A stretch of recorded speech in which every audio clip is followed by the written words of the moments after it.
บายดีสบายดีเด้อพี่น้องกับทักทายสบายดีพี่น้องเบิร์ดสมองสมอนหลังจากที่เราไปซื้อปลอกหมอนมาแต่ตลาดสนมานตลาดฝั่งไทยเนาะพี่น้องเราก็สิไปได้ปลอกหมอนเอามาใส่นี่เราจะมาใส่หมอนอันนี้ที่เราหยัดไว้ให้ได้พี่น้องที่เราหยัดไว้เราก็สิไปซื้อปลอกเพิ่นมาใส่ทางนอกเวลาแบบว่าเราใส่งานมันกะเฮาสิได้ถอดออกไปดันสักง่ายสักสะดวกกันได้พี่น้องนี่อันนี้ตัวใส่แล้วนี่สวยงามมากเลยเดี๋ยวซื้อนี่งามอะไรพี่น้องซื้ออยู่ลาวหันเพิ่นสิขายแต่อัน7-8อันศพต่อ100 บาทหันได้พี่น้อง7-8อันหน่วยแบบนี้หันนะแต่ว่าถ้าเฮาไปซื้ออยู่อันตลาดอยู่ฝั่งไทยหันได้11 หน่วยพี่น้องได้11 หน่วยศพมันนะได้11 ปอกตลอดแต่ว่าอยู่บ้านเฮาสิได้แต่7 หรือ8นี่แหละบางร้านก็7นี่ทีนี้เฮาใส่แล้วเรียบร้อยนี่อันนี้ก็ใส่แล้วมันสิพอบ่เนี่ยแต่ว่าไปดอนตาลตอนนั้นก็ซื้อมาบ่พอพี่น้องซื้อมาแล้วบ่พอก็เลยเฮาก็เลยสิเอามาใส่ไว้อีก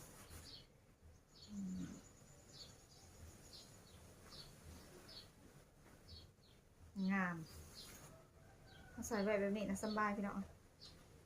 เวลาเรานอนเวลาเราใส่มันเปื้อนนะเวลาเปื้อนเราก็สิถอดไปซักได้สบายพี่น้องเราก็สิได้ถอดออกไปซักใส่ปลอกหมอนแล้วสิไป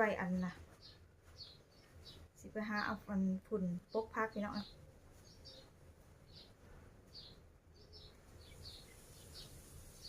าคือเป็นจังสีตัวนี้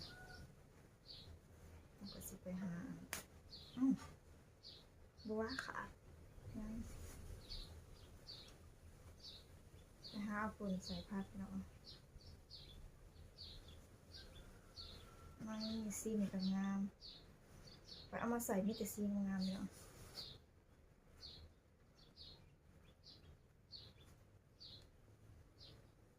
น้องไม้มีแต่ใส่มอนแบบนี้พี่น้องมันจะงามนี่ดิสีแจ่มมากเลยมันสีได้จักหน่อยว่าพ่อหรือบน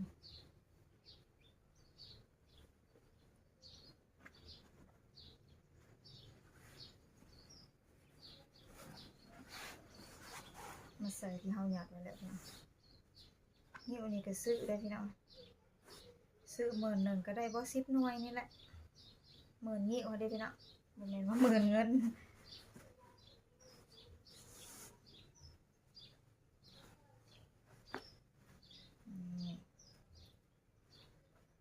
ก็เราซื้อเอาเป็นหน่วยแล้วนะ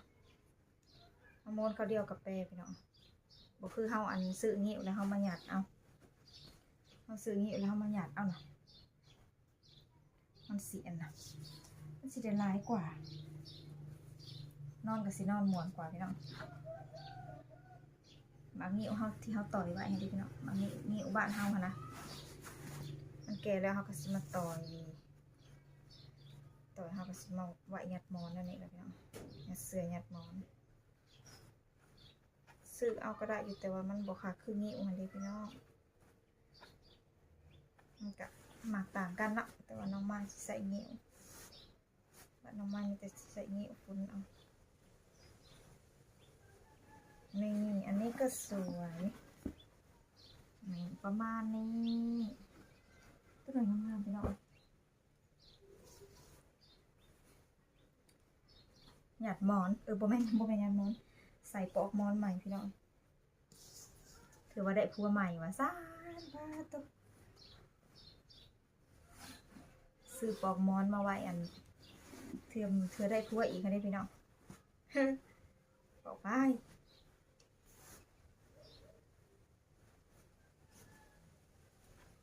บ่ได้ร้ายใจปานนั้นดอกเนาะพี่น้องบอกไปนี่แหละหัวหมวนเอาสีนี่คือมี2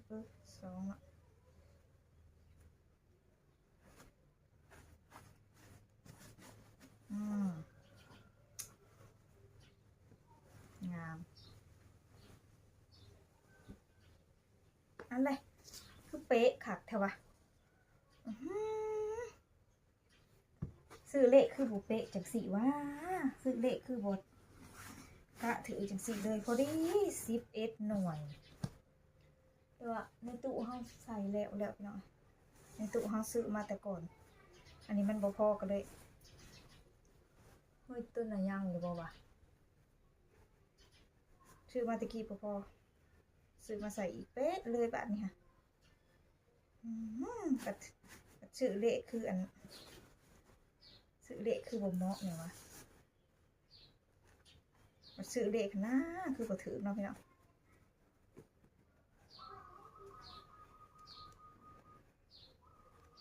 นี่พอดีได้11 หน่วยพี่น้องขึ้นมาเป๊ะแต่ว่า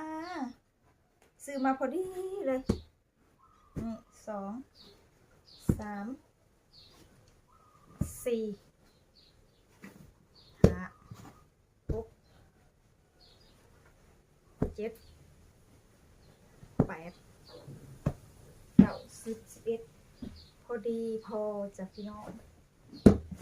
คิดว่าสิได้ซื้อมาตื่นพอดีพอเลยได้11 หน่วยพอดีในพอดีได้11 หน่วยพอดีบาทได้ครบพี่น้องเอ้ยบัดนี้ตะกี้บ่มีโศกซื้อมาตะกี้มันบ่พอพี่น้องซื้อมาใส่อีกจังได้พอ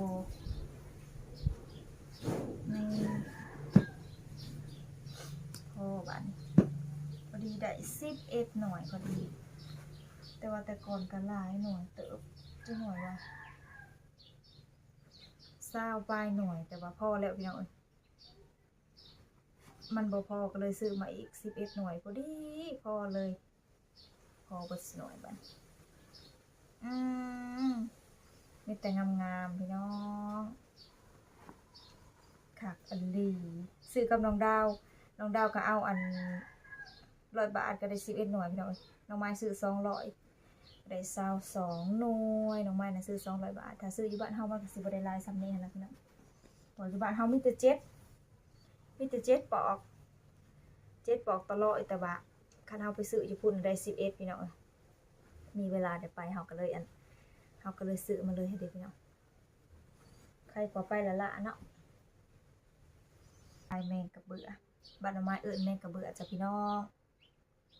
ผีเสื้อว่าสัตว์ลายผีเสื้อโอเคเด้อจ้ะพี่น้องวันนี้ขอจบคลิปซะก่อนเด้อพี่น้องเด้อฝากกดไลค์กดแชร์ช่องน้องไม้ออฟฟิเชียล